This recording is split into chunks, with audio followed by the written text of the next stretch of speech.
All right, guys. We've been doing some loaded topics lately, so you guys asked to do something that I guess wouldn't be. I hope it was. I mean, maybe it will be loaded. I don't think it will be. Maybe it will be. This is for a next video you guys were begging me to watch. Mostly August, but other people as well. And it is called "The Cult in a Boarding School." So,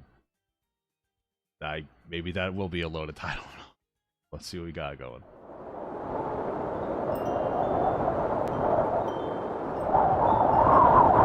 That's so loud. Is it that loud or is it just me?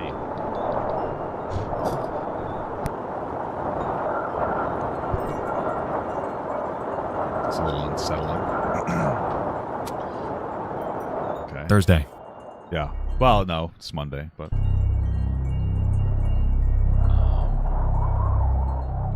Wayne Kernican was stuck at home during an excruciatingly long winter. Who? Why is it now just too low? What's happening? He was what his parents believed to be a problem child, experiencing nightmares, arguing with his 7 siblings, and getting in trouble at school. His parents' method of punishment wasn't the best. Did they give him a kiss? Having gone on record to state that his father beats him with hockey sticks, it was undeniable that their humble abode in suburban Connecticut was less of a place of refuge for him, and more of a cell of torment. Okay, wow, I'll turn it down a little bit for you guys. The phone rings in the kitchen, and his mom answers. It's from a school up north called Elan. The man on the phone says that Wayne should come right away and that they'll have a private jet waiting for him at Danbury Airport. His mom tells him not to worry and that it's more of an outdoor camp type thing that'll make him better. According to the flyer she read, it was proven with a 95% success rate, and their alumni were all leaving as better people than when they first arrived there. Counselors, psychiatrists, activities, friends, Elan had it all, he was told. And so Wayne packed up his stuff that night. Eager? Okay. Sure. Nervous? Yes. I'd be pretty happy, I think, if my dad was beating the crap out of me. It might be better to go to the, this is going to be terrible, isn't it? It's about a cult boarding school, so, I'm speaking too soon. But absolutely awaiting the things to come. For me personally, I'm an Eagle Scout. Like, I'm in the Boy Scouts, cringe, whatever. I feel like the Boy Scouts was, really good for me. It wasn't a cult, but it taught me how to be, more responsible and just kind of, a better person. I feel like, that stuff can be good. Probably even sports, too. Could probably do a really good job at just, helping you educate you to become a better dude or dudette. So. Not Portland. The plane touches down in Portland, Maine. No, please don't. 2 men greet him. Okay. After embarking for the school 30 minutes north in Poland, his escorts inquire on why he was sent there. Drugs? Nope. Court order? No. So why the hell are you going? The fuck? Why are they like aliens? This is scary. They joke. And then things get quiet. It was at this moment when Wayne began to question whether he was going to the place he thought he was. Something didn't seem right, but he was willing to give it the benefit of the doubt. Okay. The two I don't think he had a choice at this point. off a back wooded road into a clearing. Okay. Looks like a camp, he thinks. However, when he exits the vehicle, he isn't greeted with the silent serenity of nature, but instead, the screaming.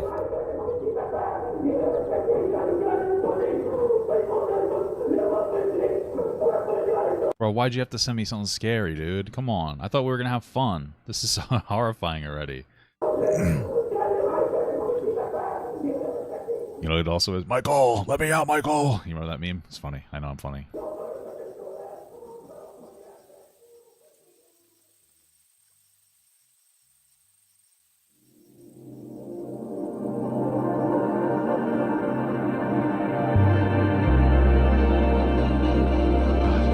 Oh God, you can hear it now. Michael! Don't leave me here! Michael! Michael!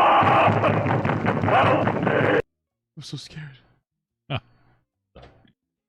That's a little inappropriate, but The 1970s were an interesting time. Yeah. Across the United States, a rise in for-profit behavior modification facilities were in action. Interesting. Now called the troubled teen or tough love industry. It seemed to be a which I'm pretty sure we know that now just doesn't work. Like those things on TV where it's like what is it called? Where they bring where they bring it to. Sorry. Where they bring you to like the prisons facilities for the kids. I forget what it's called. Scared Straight, I think, is what it is. It just doesn't work. It's just stupid, you know. Machine aimed Scared at myself, altering though. and stifling troublesome behavior in adolescence. Yeah. The exact date is hard to gauge due to the widely. I wonder if it's more boys than girls, because I feel like you know, there's a conversation about what does this mean? There's a conversation about young men and ADHD, and about how young men, some of them, or I guess boys, whatever you'd want to say, but like I have diagnosed myself, where it's possible that some of them are just kind of rambunctious and they don't get to get that energy out, and then they get diagnosed with ADHD, and that might contribute to behavioral issues in general. So, varying nature of the names, motives, and specialties something of each to of these think schools, about. but they were widespread and only became more so throughout the 80s. It's widely believed that the parental reception to the era's youth were the catalyst for facilities like this. Given that this was the decade following the rise of the hippie subculture, authority was and had been Freaking challenged for hippies. years, resulting in a sort of panic among older generations. It was the hippiness rise from these behavioral facilities, or did these behavioral facilities arise because their parents didn't want their kids to turn out like a hippie? Interesting. I mean, okay. Resultingly, in early 1970, a psychiatrist named Gerald Davidson, alongside investor David Goldberg, He and looks man like a named nice Joseph guy. Ritchie, would band together to create a school named Elan, I don't. He's probably not going to be a nice guy. a private co-ed behavior Sorry. modification program geared from grade 8 to beyond high school. Ritchie billed the facility as one that would correct bad I don't know, behavior. man. You know, I feel like in these behavioral facilities like this, you probably shouldn't have a co-ed. You know, but okay. By teens without punishment, while painting himself as a genuine mentor that could help make that happen. Sitting on 33 acres Well, it's literally a thing that young black boys are labeled as behavioral when there's usually a mental health aspect present, like ADHD. Interesting. of land off of Number 5 Road in Poland, Maine, Elan's main campus was highly secluded and a long shot from any outside civilization. With numerous facilities in place, the school was well equipped to handle a student body in the hundreds, and within the span Okay. of just 1 year, they'd eventually meet that metric. Numerous alumni, much like Wayne, have gone on record to state that their initial, outside impression of the school was that it was like a summer camp in the Maine woods. However, Okay. upon arrival, reality would paint a different picture. There's Unlike- something weird about Maine and people from Maine. I mean, to be honest with you, I think that the main problem here is Maine. Allegedly, the final minutes of the trip there were unforgettable. There's an Andrew Tate Aiden Ross interview. Where's that? Can you direct me to it? With Elan being shrouded down a long dirt road in the middle of the wilderness, and made up of rundown trailers and buildings, giving it a frightening feeling of dread. Judge Jed. Furthermore, some have stated that once they exit the vehicle expecting a lively campground, they're instead faced with a sight much stranger. Yeah. Some students were spotted wearing degrading signs, some shackled in handcuffs, Jesus Christ. some being yelled at, and bizarrely, everyone would just pretend it's normal. Well, I guess that's normal for them. And also, if they react, they probably get hurt. So At this point, it's been noted that some students attempt to flee. They weren't entirely sure what the Elan school was, but it was clear to them that it wasn't good. Elon Musk. These escape efforts were always futile though, as Elan stationed guards around the campus to chase and subdue outliers that would attempt this. Jesus Christ! Imagine being like in charge of capturing children, like imprisoning children. What a job, bro! Holy fuck! Considering how the school was marketed, touting itself as an altruistic institution genuinely concerned with helping troubled teenagers get better, it was clear from the outside that those claims were a reach. But just how far would they take that? I don't know. You tell me, man. It's your fucking video. You know what I mean? What most students were unaware of was that behind their back, Sorry. a deal was made on their behalf. What deal? Did you know which 80%? Did you know which private school dealing with special needs students sends 80% of its graduates to college? I don't know. With nothing but a simple signature and payment, parents could sign their child's life over. What was special needs considered back then? I wonder if the bar was like much lower, like, or different, where it's like any behavioral kid was a special needs student. To Elan, which advertised itself as a positive, reaffirming center of Oh growth. damn, Wayback Machine. According to an excerpt from an early 2000s archive of their website, we can observe the vernacular they used to appeal to each parent. Dear parents, How many parents were using the fucking internet back then? How long ago was this? we're very aware of how lonely and confused you must feel as you sit down to read this. If you're like the parents of most of our students, We're very aware that you are probably the primary problem with your kid. But let's send them away. Like, listen, let's be real. If your kid is behavioral, to some degree, the parents are the problem, right? We understand this. This is effectively an objective statement. For me, I didn't have a father. That was my behavior problem. There's no real what behavioral schools like this are stupid, because if you have a kid that's having behavioral issues, it's not about just there's more than one person that needs to be in therapy. If your kid is having behavioral issues, the kid and the adult need to be working on their behavior. Like, we have to understand this. This is just a fact of the situation. And so if your kid's engaging in a behavioral problem, it doesn't make you a bad parent, but you need to be also going to therapy, you know, and listening and trying to figure out better ways to, you know, to help your kid. But if they're not going to do that, then there's not going to be any real change. Faced with an adolescent whose behavior... That's why, like, fucking Scared Straight doesn't work at all, because, like, these kids are coming from probably less than stellar, you know, homes with some kind of an environmental impact, and, like, they need help at home as well. Like, the parents need to also be educated on acting more appropriately, so... is out of control, and you don't know why. A youngster who's been given everything and is throwing it all away is difficult to understand, but you can see that this process is progressive. The most saddening part is knowing that your offspring is ruining his or her future. Your own pain is difficult, but your pain for your child is unbearable. By coming to Elan, you have come to a truly different school. We can't offer you miracles, but we can offer you hope. We know that your journey to this point has been painful. We hope Elan can change its course. On top of this, school staff were known to hand because I'm pretty moderate, reasonable takes. Thank you, I appreciate that. out flyers to parents while persuading them that their child just might be troubled. It's been noted that Joseph Ritchie was somewhat of a salesman. He was... Hold on, let me see something. We shall find ourselves. We shall no longer be. I wonder. This is so interesting when you start to commercialize mental health, because I feel like we're doing that on TikTok right now, where we're incentivizing people to have mental health problems. And I don't mean that like there's fake problems. Like, people have real issues, but I do think that there's a conversation to have about how hip and trendy and, you know, even sexy mental health issues are considered nowadays. Sorry about that. I had like a duplicate order issue. So anyway, the point that I was making before the phone rang, was something to do with the fact that mental health is becoming like encouraged in some capacity, monetizable almost, whether it's social monetizing or whether it's financial monetizing. On TikTok especially, where people, like, it seems like very hip and trendy and cool to have a mental issue, which I think is bizarre. You know, I think that it's good to acknowledge a potential mental health issue, because it can help guide you through the world, and like it could help, you know, explain yourself or explain parts of yourself. But going too far into it, I think for anything could potentially be toxic, especially if you get to the point of like blaming, you know, everything on, I'm a quirky minor with ADHD. I can't be held accountable. It's ridiculous. You know, I have ADHD. And baldness, yeah. Look at that. And the reason I'm bringing that up here is because in this situation, I wonder, like, if the sales tactic is to be like, oh, does your kid have a behavioral problem? Like, give us money. More of like, when it comes to there's a difference, and there's a fine line between having a legitimate behavioral issue and having some behaviors, right? Kids are rambunctious little assholes always, but there are sometimes where it gets to such a degree where it becomes difficult to manage your kid, and you obviously would need help, and usually through therapy for yourself and counseling for yourself and your kid, not just your kid.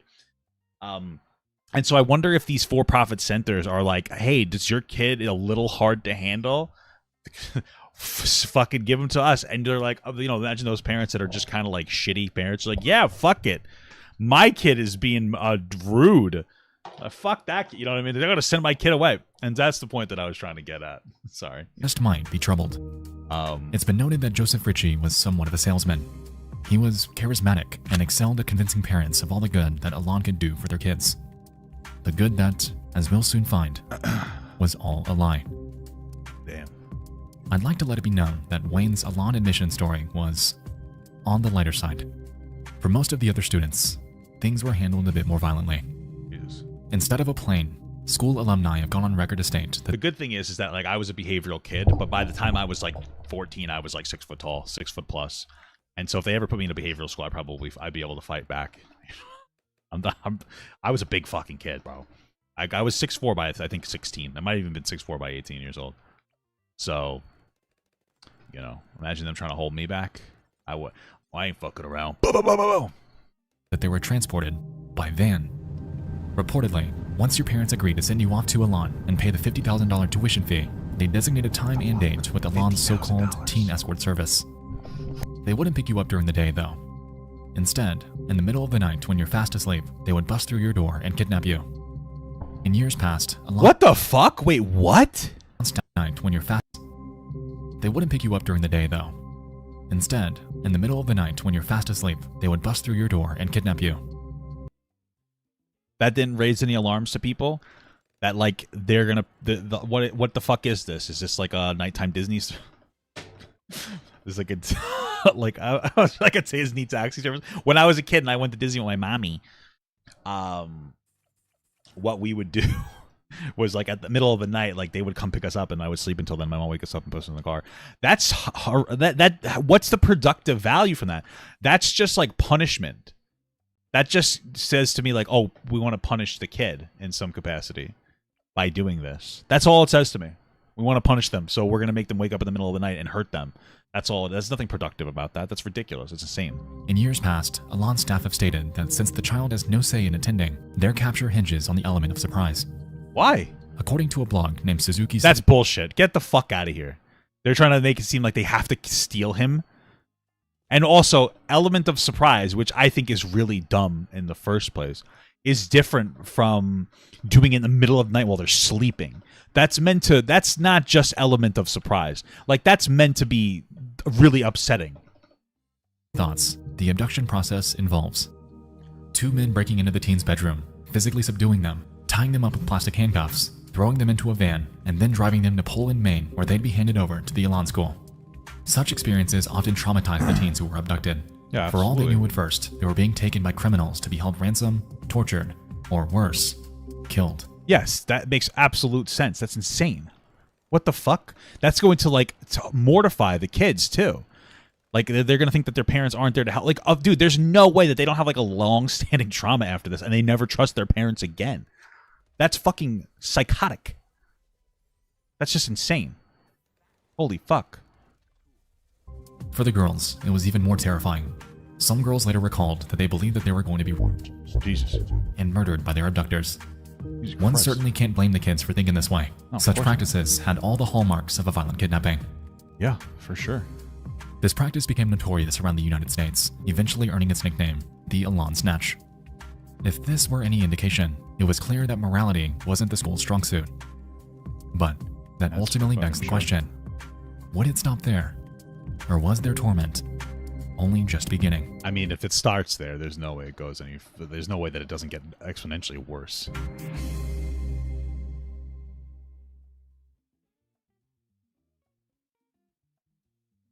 Jesus Christ. Day 1. Students would typically arrive to Elan during the early morning hours of the day. Due to the nature of their transport to campus, they were often known to resist their escorts. It's been noted that their capture was designed this way, utilizing their escape attempt against them as a tool to convey that no matter what, they're not getting out of there. Wait, what was that? Often known to resist their escorts of the day. Due to the nature of their transport to campus, they were often known to resist their escorts. Of course. It's been noted that their capture was designed this way, utilizing their escape attempt against them as a tool to convey that no matter what, they're not getting out of there. I feel like I'm hearing something that's not... Like, I'm hearing that they try to let them escape so that they can recapture them, so that they can make them feel like they're hopeless. I don't know if I'm interpreting this just incorrectly or something, just based on the words. And with this came the first steps of dehumanization, instilling the feeling that their basic rights have been robbed of them, in turn making them feel like less of a student, and more like a prisoner. Yeah, of course. This sentiment was taken even further when they're physically taken inside the school. Often, the first stop would be the dormitory showers, which served as a tool in robbing each student of their sense of individuality. Reportedly, students are thrown into them with absolutely no privacy and are demanded to remove all of their clothing and valuable items. Jesus Christ. After complying, they're given what Elan calls Bro, these are like shame tactics. These are meant to dehumanize and degrade you. no-image clothing, which, as the name implies, simply includes a bland, colorless shirt and pants, effectively forcing them into a state of conformity. Jesus Christ. Following this, each new student will be taken into a common area where they're assigned what Elan calls a big brother. This, in essence, was a tenured student designated to be a guide. On paper, they were told to help their students adjust to their new life on campus, somewhat like a peer, while educating them on how great and effective the program is. In reality, though, this relationship was far from friendly. It's been reported that big brothers would often try to deceive their newer counterparts, enticing them to run away or to break the rules. If the student had ever agreed or attempted Yeah, it sounds like some kind of hazing. to listen to this, their behavior would be reported to school staff, resulting in punishment. As we've seen in studies like the Stanford Prison Experiment, I'm sure you can see why this would be a bad idea. Oftentimes, big brother figures, much like staff, would take great pleasure in exerting their superiority over the newer students. It fulfilled them in a way that was almost cult-like. Yeah, makes sense. It's just one of those behaviors that gets passed down and normalized, and now these other kids are just like treating people the way that they didn't want to be treated originally. It's fucking crazy.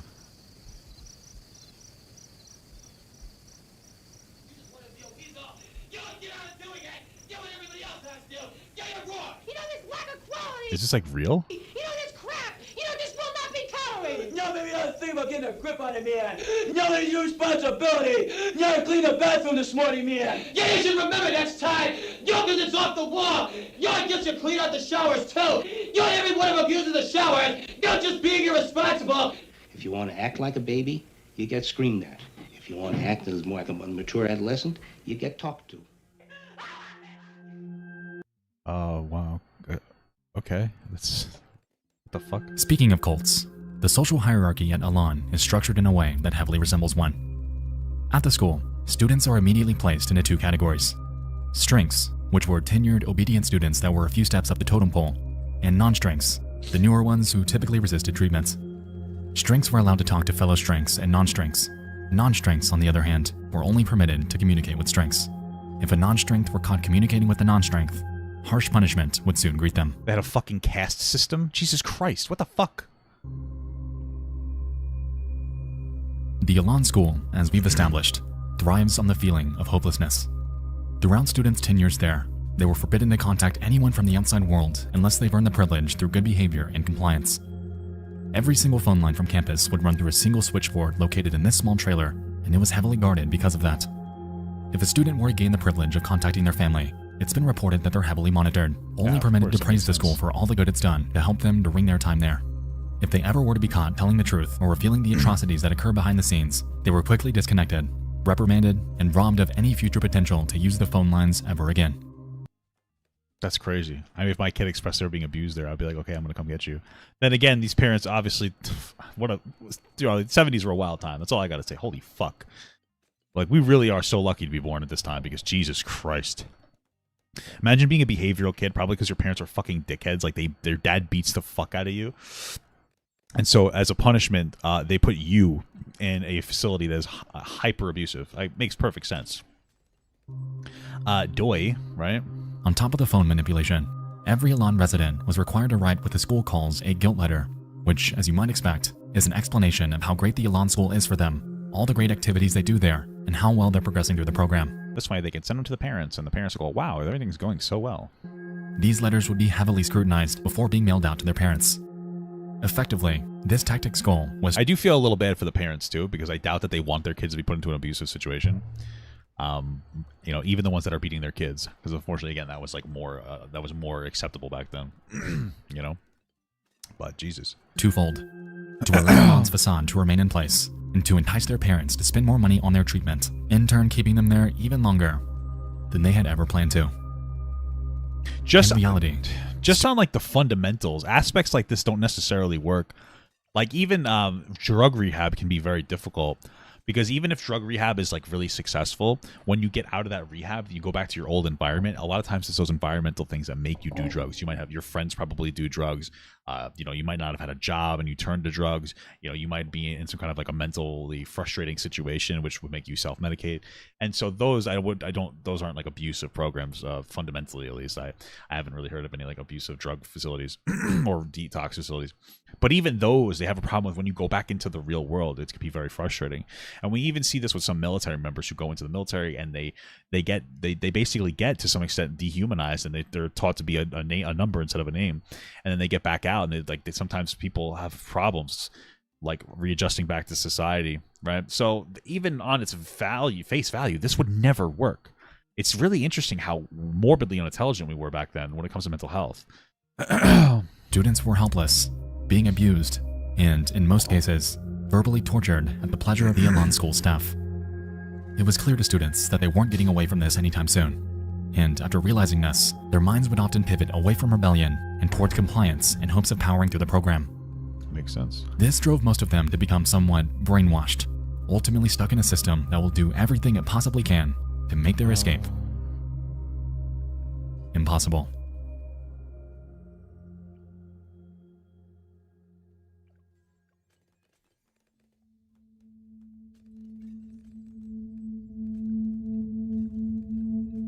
Yeah, that's why AA meetings are necessary. Yeah, for sure. I get that, for sure. The point I'm just getting at is the environment is like super important, you know? As you might expect, the rules at the Elan school were immense. Exerting nearly totalitarian control over everything that happens, Joe Ritchie's set of rules, which he called guilt, was gargantuan and needlessly meticulous. As a student at Elan, you would be expected to refrain from doing the following: having any image, reading as a non-strength. Is this actually what it says? Or is this interpretations? That's the fuck? Not completing learning experiences. Why would you not be able to read as a non-strength? That's a productive hobby. What the fuck? Writing without permission. Bro, what are the qualifications to be a mental health expert? Being sideways, looking at security zones. What does that mean? Non-strength interacting, talking too loudly, talking too softly, looking at the opposite gender, being attracted to someone, any Bro, what the fuck? physical contact, I was a horny kid. I would never be able to do that. looking out windows, unauthorized drawing, not listening to higher ranks, pretending to sleep at night, thinking of running away. Pretending to sleep at night, bro? What does that even mean? Like, when you go to sleep, you have to like, not for nothing, but going to sleep, you have to pretend you're asleep to fall asleep, right? Like, that's what we do. We lay down in our bed and we're just like, okay, I'm gonna sleep until we fall asleep. Like, you have to pretend to sleep to fall asleep. It's weird. Being in the bathroom for too long, Oh, I take long shits. wearing dark clothing, being manipulative, Well, I'm fat, so I need to wear dark clothing. being lazy while working, Being manipulative is ironic. listening to music, Be lazy while working. talking too much, showering for more than 3 minutes, not talking enough, I have big balls. making facial reactions to orders, negative body language, pretending not to have guilt, oversleeping, undersleeping, smiling, and the list goes on. There's no way they added the list goes on to their own list. What are you talking about? And on. Clearly, these rules were not designed to be followed, causing harsh penalizations to become commonplace. True. They're so unrealistic that it's really the intention of just like harming somebody. To help enforce these, individuals known as And it's one of those things too where the people that are considered more favorable are going to be punished less. Like, this is a real thing even in jobs, right? So in our day-to-day jobs, there are particular rules that you follow. Like, for instance, when I worked at the bus company, you're not allowed to be on your phone. I would drive buses, but when I wasn't driving buses, because I was working in the yard cleaning buses, I was like the manager of the cleaning crew, I would be on my phone, right? Like, I'd fucking sit down, I'd take my phone out for a couple minutes. Like, everybody did it. No one was ever punished for it until things started to go down and people started to do it to an extent where it was taking away from the job, and then all of a sudden everybody would do it. And this is one of those things where there's aspects that will be normalized at a job, though, where it's like, okay, you can be a little loosey-goosey with some rules, and then all of a sudden management would sometimes like go after you. And they would even try to go as far as to try to fire people for very small mistakes that they typically will follow. And I forget the specific term, but there's a term for when they start getting very pedantic in those types of criticisms or in those types of behaviors, where it's like they're trying to target you for firing. It's like, oh, this person shows up 2 minutes late, and like, let's say everybody shows up a little bit late, and the company like allows it, or like, oh, this person's on their phone, but everybody's on their phone. Oh, the person took like a 20-minute smoke break instead of a 15-minute smoke. Oh, but everybody's kind of doing that. And then it gets into like they use that to try to go after it. And like that seems like kind of what's going on here. And there's going to be people who like the company likes more or the house likes more that'll get away with breaking some rules. And then there's other people who are going to get fucking decimated for every little thing that they do. And they're going to develop like significant like fucking paranoia and a bunch of other shit. It's going to go fucking crazy. Expediters were designated by the school to stand on watch with clipboards. Primarily, they were known to catch those that broke 3 rules: being attracted to members of the opposite gender, looking at the opposite gender, Trying to make them gay? What the fuck? Why would it be a problem if they're attracted to them? and making prolonged eye contact with anyone else. Since Expediters, too, were required to fill their clipboards with names and infractions at the risk of their own punishment, they frequently and unapologetically made assumptions and accusations that were Oh shit, they have fucking quotas? Holy fuck. aligned I mean, the police aren't technically allowed to have quotas, but we know that they do. because it leads to them looking for. If you're looking for a problem, you will find it. You know what I mean? Like you'll make something that's not a problem into one. As you'd expect, punishment varied pretty heavily at Elan, and not in a good way. One example involved requiring a group of students to live in a dumpster for over 2 weeks. The expediter watching them was tasked with ensuring compliance and preventing any attempt to escape. If their subordinates acted out, however, the expediter on duty would be forced to live in the dumpster with them while being monitored by yet another who is up to the task. What the fuck? Another major tactic at Elan was humiliation. They figured that by breaking down their social barrier, forcing students into extreme embarrassment, they could drive them to a point of total compliance. Those who tried to escape were often labeled as a split risk, and their punishment for doing so was confiscation of their shoelaces and the requirement to wear a bright yellow t-shirt and short pink shorts. The school figured that sounds like a nice outfit, though, to be honest with you. I would want to wear that without laces, their shoes were effectively useless, in turn preventing any ability to move any faster than a walk. A more extreme example of a split risk punishment is shown with this student. Instead of a t-shirt and shorts, though, he was forced to wear a bright pink rabbit suit with cuffs around his legs. It's unclear if this is a repeat offender, but it raises the question as to how far Elan would actually go with this tactic. Students that smiled at a place were punished by wearing dunce caps and reduced to work that the school calls shot down. These involved repetitious, dull tasks like mopping floors, scrubbing the insides of trash cans, and even cleaning toilets with just a single toothbrush for hours and hours on end. If you had to use the bathroom during shutdown, it's been noted that approval by sometimes 6 or more superiors was required before you were able. What? And even then, an escort had to watch you while you were in there. This, Jesus on top Christ. of a myriad of other degrading punishments like humiliating sign and diaper wearing, it's clear that Elan kept an iron grip on their daily operations. Their daily operations that took up most of the daily schedule, and those that were deceptively named by the Elan school themselves as their treatment.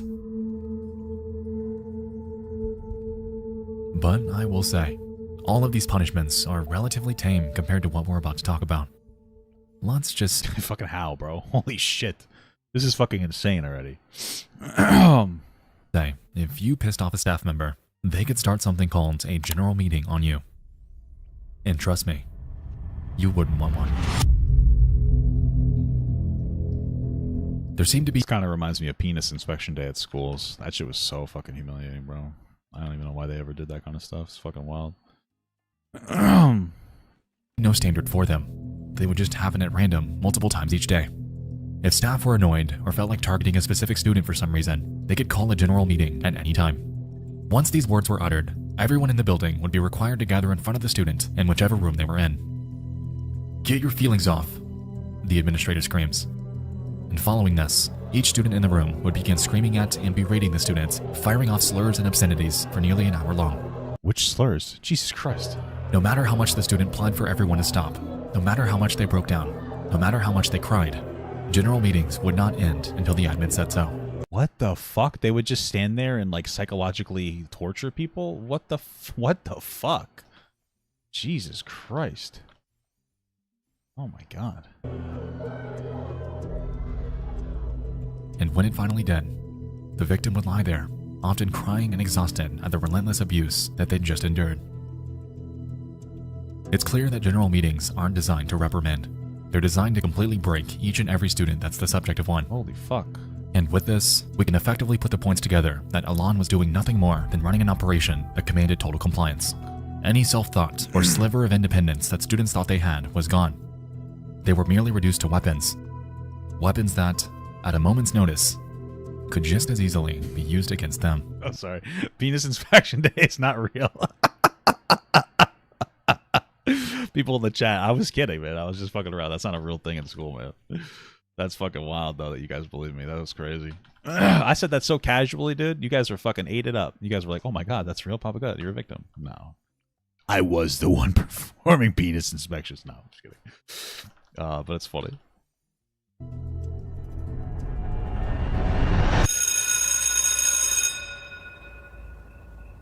"7 p.m.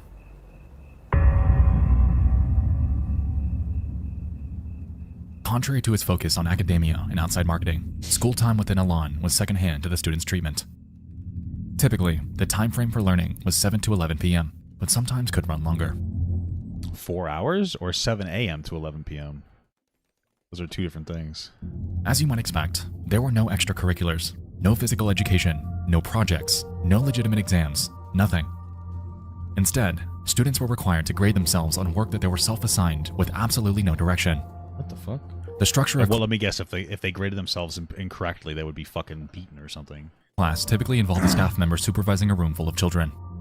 Each night of learning involved completing work out of freshman-level textbooks, which, unsurprisingly for a group of teenagers, would be immensely uneventful. Given that class time was after a long day full of verbal abuse, monotonous tasks, and a hierarchy system that does nothing but suffocate the lower classes, students dozing off and losing track of their work was expected. Yeah, that makes sense. Curiously, school time too was regarded as a privilege at Elan. Joe Ritchie has gone on record to state that This the is class supposed to be like a dunce cap or something? schedule itself was designed this way on purpose. Allegedly, he believed students were easier to control while sleep deprived and utilized even this as a medium to work against them. What the fuck? So he wanted them to intentionally be sleep deprived so he can manipulate them further? Like, what the fuck? Jesus Christ. By 11 p.m., if a student makes it through a night of work without issue, school hours then draw to a That's, close. like impossible for them. They're quickly released from class and escorted to their dorms, which were often in the form of uncomfortable, impersonal, military-style bunk beds. Sleep was known to be difficult, as designated students named night owls were assigned to stand guard with flashlights. Well, what the fuck are they supposed to do to sleep then? How does that work for them? Like, do those kids get punished too or something? Or are they just not up during the day? In regular intervals, they'd shine them on the sleeping students to both ensure that they hadn't escaped. I guess from a monetary perspective, though, they're saving a lot of money by manipulating the kids into being abusive towards each other and continuing this hierarchy of abuse, so... To secure the fact that they're actually asleep. A requirement that, as we can recall, was also in the list of Elan's rules. And if one actually manages to calm their nerves, dozing off into their only time of tranquility, that would allow them to effectively place the cap on a day in the nightmare. That is Elan. Jesus Christ. How fucking horrifying, bro. House, wake up. Like House from like, Hugh Laurie? And then you get to do it all over again.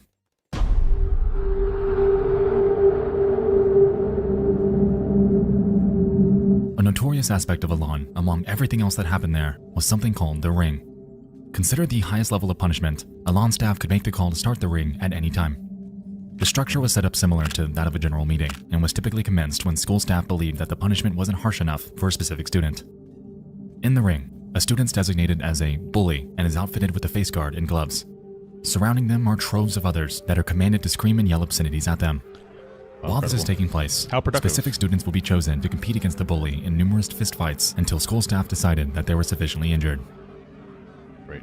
No one was safe from the Ring either. Some bore pre-existing injuries, some were much smaller than their opponent, and some were even pregnant. Even worse, things seemed to be treated like a game, with superiors commentating on the matches like they were on TV. In reality though, this was the furthest thing from TV. This is how pro wrestling started. Some like the kids were being abused and like, wow, what if we had adults do this and made money off of it?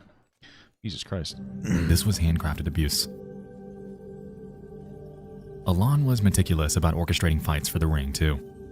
It's been noted that certain students would regularly be punished for another's actions, effectively engineering anger between them. Yeah, that's like a common practice. And it can be productive.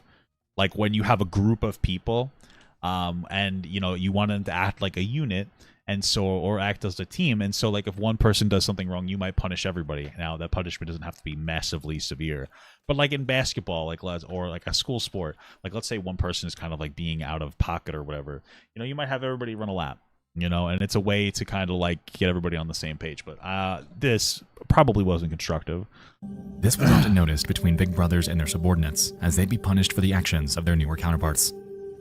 And once they were angry enough, that makes sense how that would drive fucking resentment between them. a ring fight would commence, often injuring students so badly that they'd sustain permanent brain damage, PTSD, and even death. You know what's interesting? There was I forget the exact thing, but I was talking to my wife about this a while ago, where there was like kind of somewhat of like a landmark case when it came to a student who was in a mental health facility, and they ended up dying. I think, if I'm remembering this correctly, I forget exactly what it was, but I believe that they ended up dying because the mental health facility, because they had a behavior, and the mental health facility ended up killing them to stop them from that behavior, which is obviously very wrong. But I don't think that the parents found out until like a day or so later. And so there was like this landmark case that came out, and they had to make it so that you have to tell the parents about these things instantly.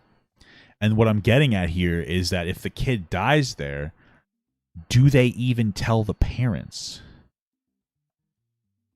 Is there, or do they suppress it?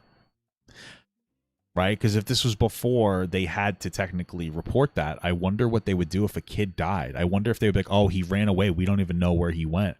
He ran away. We called you right when he ran away. Excuse me. All they have to do is fabricate it. A kid ends up dying. They wait a week. They get rid of his body. They call and said, your kid ran away. We don't know. We don't know where your kid is. They ran away and we haven't been able to find them. Or they get a brain injury. They ran away and they got hit by a car. Like, they were doing the wrong thing. You know what I mean? Like, what? I really wonder, man. This shit's fucking crazy.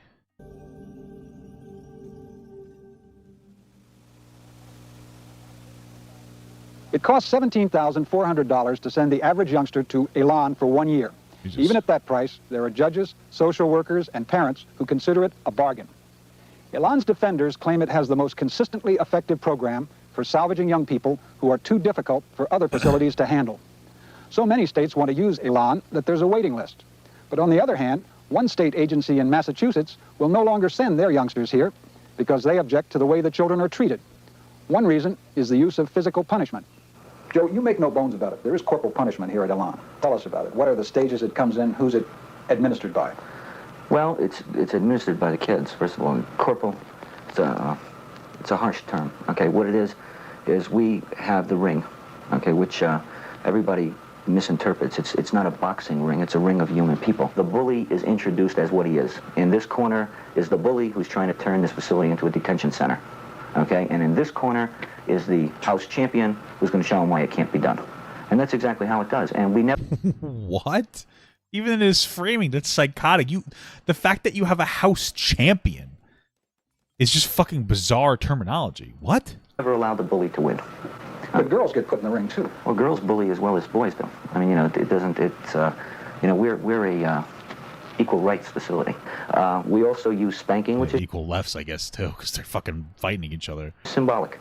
Again, it's a last resort, okay? And it's one resident spanking another resident, and it's done with a ping pong paddle, okay? And usually a person won't get spanked more than once or twice. But it's a symbolic thing, which is if you're going to act like a baby, you should be treated like a baby. Well, it doesn't even matter. Even if it didn't physically hurt, I mean, that's degrading, so...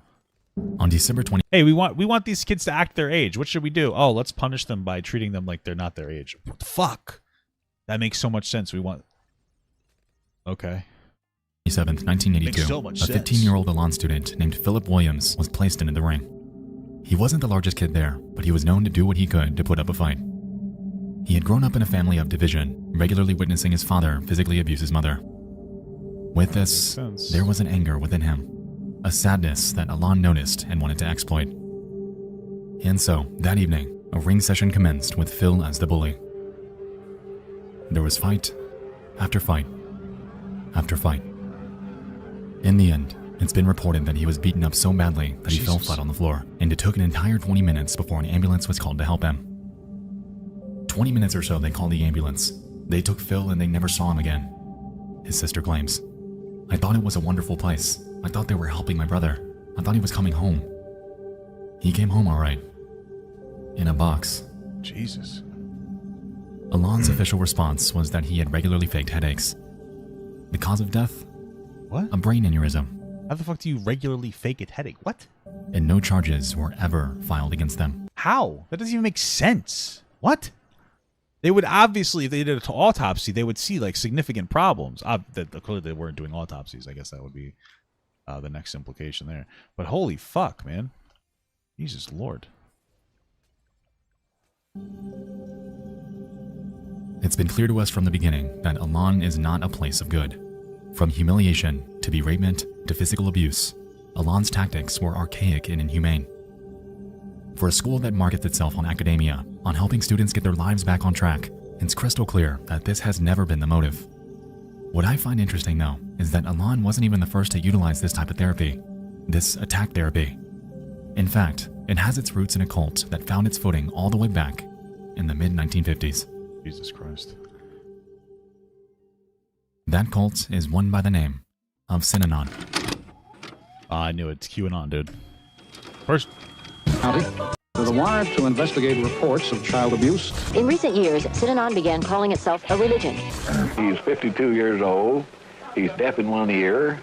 He's an egomaniac. But one of the wisest persons that I've ever met in my life. He knows how to get people moving. He creates turbulence. Gentlemen, until further notice, no member of the California Department of Corrections is permitted on Synanon property unless he has the express permission of Charles Dieterich, Chairman, Synanon.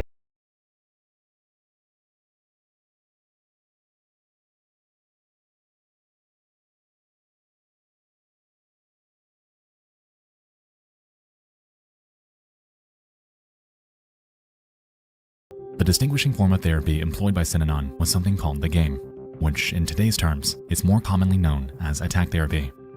The focus of the game— I thought the game was just like if you acknowledge it, you lose. Is that— was to break down the social construct of an individual's mind by first allowing them to open up about themselves before commencing an aggressive beratement session, much like we discussed earlier with general meetings.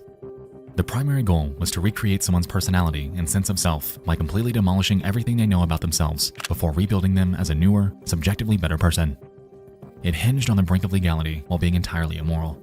And, unsurprisingly, by 1991, the cult would disband due to criminal conviction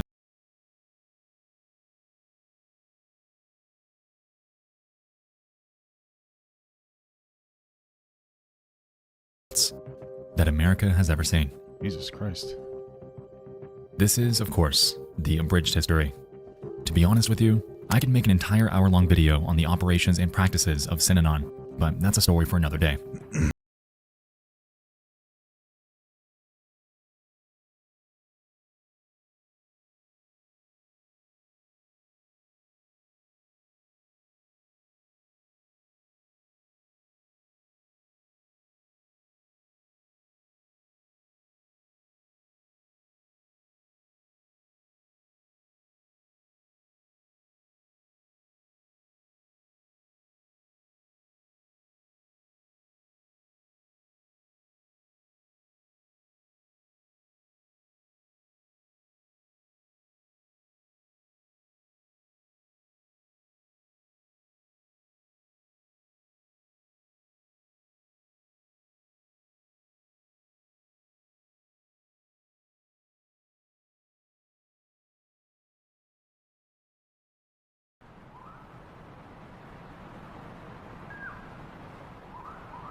Through the late 70s and into the early 80s, reports of the true nature of Elan began to spread by word of mouth from former students. Authorities in Maine reportedly visited— Yeah, I mean, I guess once they have to finally let the student out, I mean, that student's going to talk. I guess they thought that they would be able to, like, so effectively fucking manipulate these children into not saying something. Or maybe they actually thought what they were doing wasn't fucking, like, barbaric. It's probably a mixture between the two of those things. Fucking crazy, man. Visited the school upwards of 12 times to investigate, however returned with absolutely nothing to show for it. Frustratingly, the operation that Joe Ritchie was running was completely and entirely legal. There were no laws in place for facilities like this, so it was allowed to remain in operation without issue. As we touched on, the media was the primary in for outsiders at Elan. However, even they failed to communicate the extent of their operations. While they showed select parts of it, unfortunately, Joe Ritchie was given enough airtime to convince the public and the news crew that it was nothing more than their treatment taking place. By dehumanizing the students, emphasizing their delinquencies on national television, he was able to use this notoriety to his advantage, ultimately swaying the public opinion into believing that what he was doing was entirely good. Yeah, I mean, even today, go on TikTok and you'll see these parents, like it's all virtue bullying. It's fucking crazy. There's these parents who will go on there and they'll make fucking like virtue bully porn, basically. Where it's like, I beat the fuck out of I'm a tough parent. And it's not a bad thing to be a tough parent, right? Like, I think that there are some kids that would respond to strictness, and there's like not a bad to be strict, but they take it so far where like the one mom, and I don't think she was a bad mom, but the one mom that were like, her daughter was misbehaving, so she cut all her hair off and posted it on social media. And it's just like, holy fuck? Like, that is insane. I mean, that's just a public humiliation tactic. Like, I'm a good mom. Look at me. I'm just punishing my kid. But it's like, no, that's. I mean, at least the very least borders on abuse. I mean, that's just like that's some kind of psychological punishment, no? And so really, it comes down to. Like, that's what some people like that. They want to be as tough of a parent as they, I'm probably going to be a pretty strict parent, but like, it's not that because you want to be, right? I was raised, from a strict perspective. My mom was like pretty strict, but it was necessary. I had behavioral issues, right? So, but she would never cut my hair off and show everybody in public or publicly humiliate me. Like, that's not the goal. And so like that even exists today. And so there's probably a lot of parents, especially who are like, yeah, I think this is fine. This makes perfect sense, this makes a lot of sense. Appealing to that, I guess that idea, like strict parenting is always the best, like overly strict. On top of the growing number of alumni, though, came an increase in escapees, which only furthered Elan's unwanted infamy. Over the years, 3 students, a 16-year-old unidentified individual, a 15-year-old Brad Glickman, and a 17-year-old Don Birnbaum would all escape successfully, however would meet wildly differing fates. Man, what happened? For the 16-year-old, it's been reported that he ran over 15 miles through the wilderness in the middle of the night. Jesus. I didn't even think about that. It's in fucking Maine. There's probably, especially at the time, probably nothing around there for them to even flee to. Where would they even go? Actually caught by an officer, Max Ashburn, and after hearing the boy's story and observing his physical condition, he helped him return home. Well, God bless. There. For Brad Glickman. Although 50-50 shot, though, probably has shit fucking parents anyway. Probably better than that, though. But I mean, again, behavior problems, most likely something going on with the parents. So he was shot. Why? In 1990, why? After escaping Elan's search parties, he made his way to a house in a small town. Authorities believe that he had a connection to the girl that lived there. However, the homeowner opened fire, ultimately killing him. That's horrible, bro. Holy fuck. And for Don Birnbaum, this young kid's life was just fucking getting abused over and over again until he gets shot dead. It's terrible. She too had escaped the clutches of Elan, eventually finding a trucker named James Cruz who was willing to take her home. Well, a few hours down the road, though, Birnbaum would find that Cruz's true intentions weren't quite so virtuous. Bro, I was just sitting here thinking, I'm like, damn, I hope he's not like a scummy truck driver, but he wanted to rape a child, basically. As it turned out, he sexually assaulted her on the side of the highway before strangling and abandoning her body between routes 26 and 550 in Pennsylvania. Jesus Christ. She was discovered by another motorist with a yellow rope tied around her neck and without clothes from the waist down.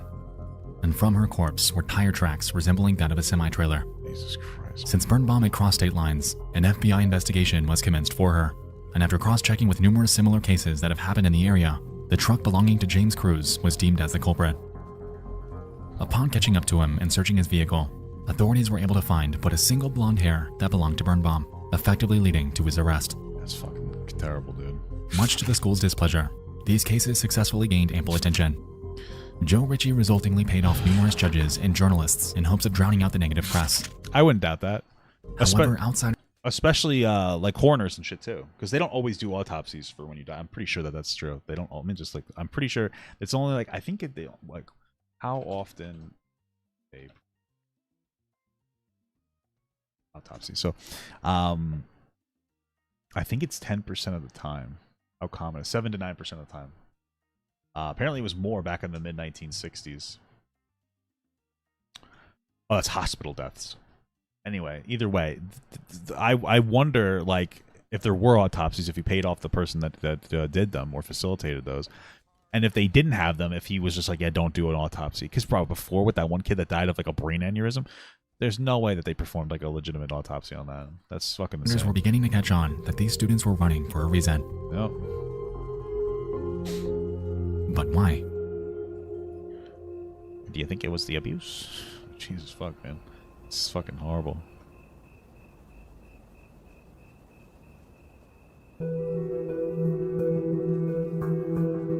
On the night of October 30th, 1975, a 15-year-old girl named Martha Moxley was out with her friends participating in what they call Mischief Night. This typically involved TPing houses, ding-dong ditching, typical teenager antics. No. Later that night, Moxley found a liking to a Thomas Skakel, eventually kissing him before the pair decided to venture off. To the other friends in their group, seeing Moxley fall over the Skakel's backyard fence with Thomas was the very last time that they would ever see her alive. Why? What the fuck? The next morning, the Moxley family awakens as usual. They go about their morning routine, however, notice that Martha is missing. Upon searching the house for her, they notice a body lying by the tree out in the backyard. They approach it and discover a grim scene. Martha is lying, lifeless with her pants down. Her body appears to have been visibly beaten. What the and fuck? a few feet away from the body, broken remnants of a 6-iron golf club. This club was eventually traced back to the Skakel family. Autopsy reports claimed that she was bludgeoned and stabbed to death, all by that 6-iron. And since Thomas Skakel was the last person she was spotted with that night, he was the prime suspect in her murder. Due to a lack of sufficient evidence, however, he, among the other suspects, were eventually absolved. And as a result, the Moxley case, frustratingly, went cold.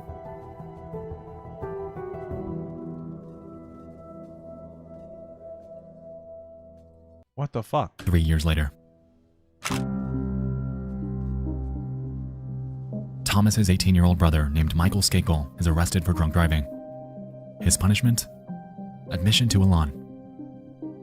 While there, Skakel was known to be problematic. Wait, is he the one that like raped that girl and killed her, or was that just like, did they ever prove that, or was that just or not? Outspoken. According to Elan students at the time, he would regularly boast about a girl named Martha and how he sexually assaulted and killed her. Okay, incredible. One student named Gregory Jesus Coleman Christ. recalls this vividly, recounting how Michael had gone on record to state that, "I'm going to get away with murder. I'm a Kennedy." The Kennedy reference was alluding to his relation to Robert F. Kennedy, something that would prove pivotal in launching his eventual trial to the national spotlight. At the time of his confession, though, nobody could do anything about it.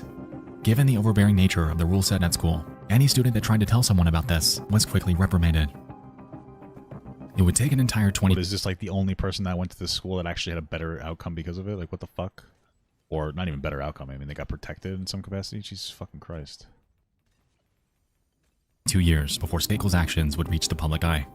In January of 2000, he was arrested and charged with the murder of Martha Moxley, and due to his relation to the Kennedys, it was a case that commanded the airwaves. Since Skakel's primary vehicle of bragging about his crimes was Elan, this, by proxy, had also thrust the school into the national spotlight. Interesting. Dozens of students took the stand, exposing the callousness that occurred there.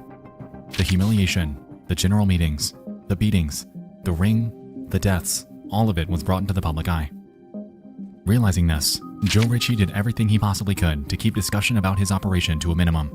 He eventually took the stand, downplaying any mention of Elan, touting its high success rate, and doing everything he possibly could to divert the attention back to Skakel, and Skakel only. But this was only marginally effective, as this was in the 2000s. An interconnected era of information, catalyzed by a little something called the internet. Michael Skakel was eventually found guilty of the murder and was sentenced to 20 years to life in prison. After serving just 11 years behind bars, he was granted a new trial in 2000. How? Wait, what? Only 20 years? What the fuck? 2013, life in prison. Michael Skakel was eventually found guilty of the murder and was sentenced to 20 years to life in prison. Why 20 to life? You fucking raped and murdered a girl. Why would you get 20 to life? That's bizarre. You should get life. I mean, you should get the death penalty for murder. But like, what the fuck? That's insane. After serving just 11 years behind bars, he was granted a new trial in 2013, in which he was let go after posting a $1.2 million bond. What? What? Granted a new trial in 2013, in which he was let go after posting a $1.2 million bond. Why?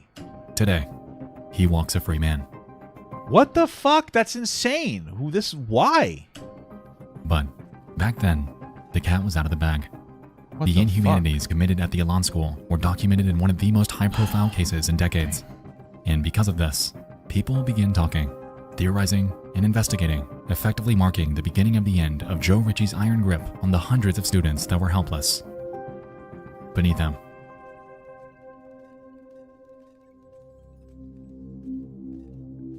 But with his weakening grasp on the media surrounding his operation came a different hurdle that Joe Ritchie would soon have to overcome.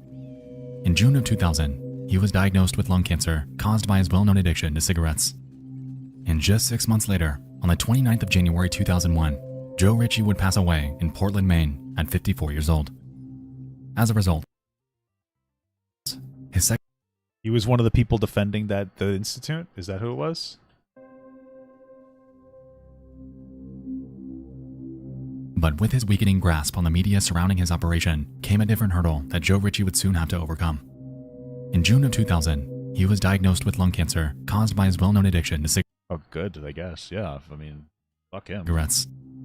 And just 6 months later, on the 29th of January 2001, Joe Ritchie would pass away in Portland, Maine at 54 years old. As a result, his second wife, Sharon Terry, would take over operations at Elan. It was clear, though, that due to the increased publicity among the rising... Oh, it's the guy who, like, ran the school? The founder? Oh, good. I'm happy he's dead. That's good. But that's his first bit of positive fucking news here. Holy shit. alumni testimonies, the idea of Terry having a lot of PR work on her plate was putting it lightly. Throughout the years, numerous changes would be put in place in response to outside criticism of the Elan school. For instance, the ring was eventually forbidden from being used as punishment. Not the and while ring. this was substantially a good thing, the other cruelties would remain. What Sharon Terry was unaware of, though, was that due to the rapid rise in technology, namely the internet, even her reign over Elan would soon meet its demise. When the water settled following the Skakel case, mentions of Elan were made on various forums throughout the next few years. They would get people talking. Why is there a dinosaur on the screen? However, it wasn't quite enough for definite action. By 2010, though, something would change. A website that we all know very well would help spearhead one of the most effective exposed stories in the history of the internet. That website was Reddit. Oh my freaking god, guys. It's Reddit? Oh, the first good thing Reddit's ever done. Incredible. On November 26, 2010, a man named Jeff W., who went by Gazaz My Hero, would make a post titled, "Even skimming this once will blow your mind. Most probably think it's made up, but you'd be dead wrong." Within it, he explains that he was an Elan student in 1998, before outlining, in detail, the reality of what took place there. They're mostly points that we've already covered and explored in great detail tonight, but back then, these claims were unbelievable. The school was very much still in operation, so some initially had a tough time wrapping their head around the fact that a place like this actually existed. But then came the comments, the other stories from other alumni with their own experiences. Gazaz My Hero's post carried weight. It was real, and these atrocities needed to be known.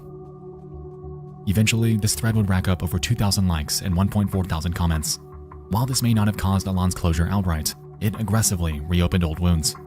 2010 was not 2000. The internet user base was exponentially larger than it had been, and resultingly, the effectiveness of this newfound attention caused a massive amount of backlash that the Elan school had never before experienced. Hey, it's the first... Hey, one of the very few times that internet bullying is good. Holy fuck.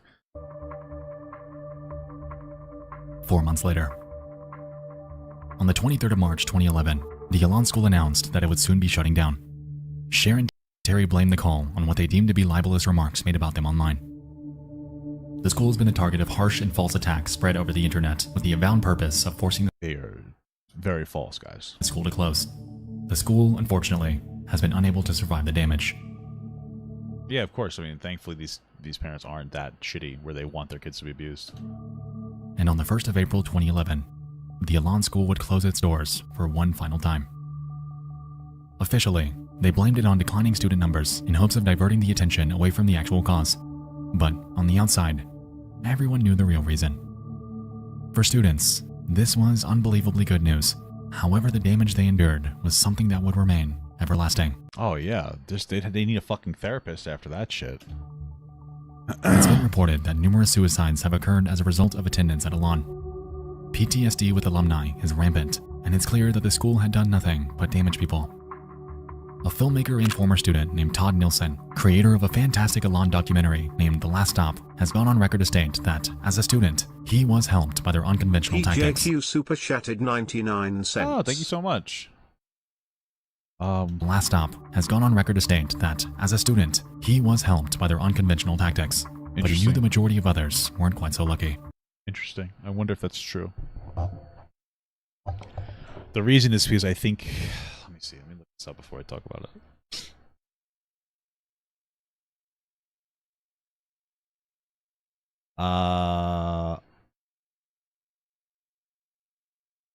I believe this is what they call like a survivor's bias. Or no, that might be something different. I'm thinking of something else. I guess maybe.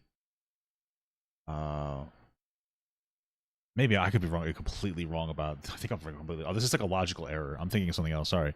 Anyway, I wonder if that's true or if it's like a mental cope. You know, because I imagine that there might be some ways that somebody could be helped in this capacity. I'm sure they won't be as behavioral anymore, but at the expense of their humanity and literally them getting abused, right? Where there's obviously more effective, more humane methods to engage in this type of behavior. But I wonder if it could be that, or if it's just this guy is just needs to believe that, you know, or if there is a significant mental block from some of the trauma that was caused to him, you know. Today, hundreds of stories remain online about the cruelty committed at the Elan school, about the facade they upkept for 41 years. Reading through these are eye-opening, and you can find them on nearly every piece of media and documentation that exists about Elan online. To all of you that have shared your stories, that have opened up about the torment you went through, your voice is the reason that Elan ceases to exist today. This video would not exist without you, and I wish I could say that I feel your pain. But I don't. I mean, personally, I hope I never feel that pain. That's fucked up, man. I don't even know if I could ever empathize with that. Thank you so much for the 6-month sub hip username. But...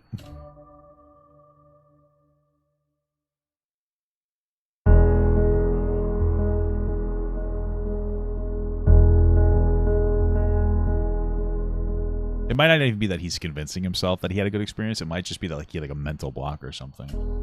While there are and have been other facilities like this throughout history, those are another story for another time. This is the way that we treated mental health for such a long time. I forget when we started to de-institutionalize people with intellectual and developmental disabilities.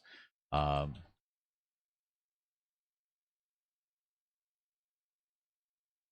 this is really common.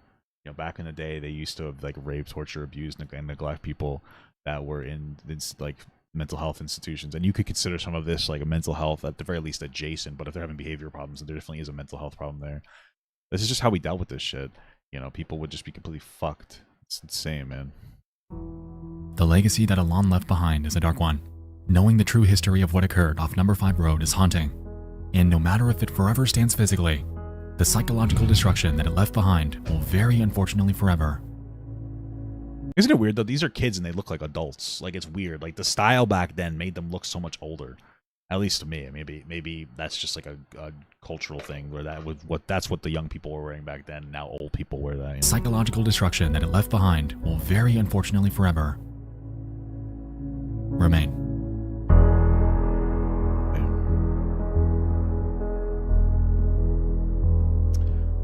Well, that was horrible. I mean, it was a great video, but that was terrible, man.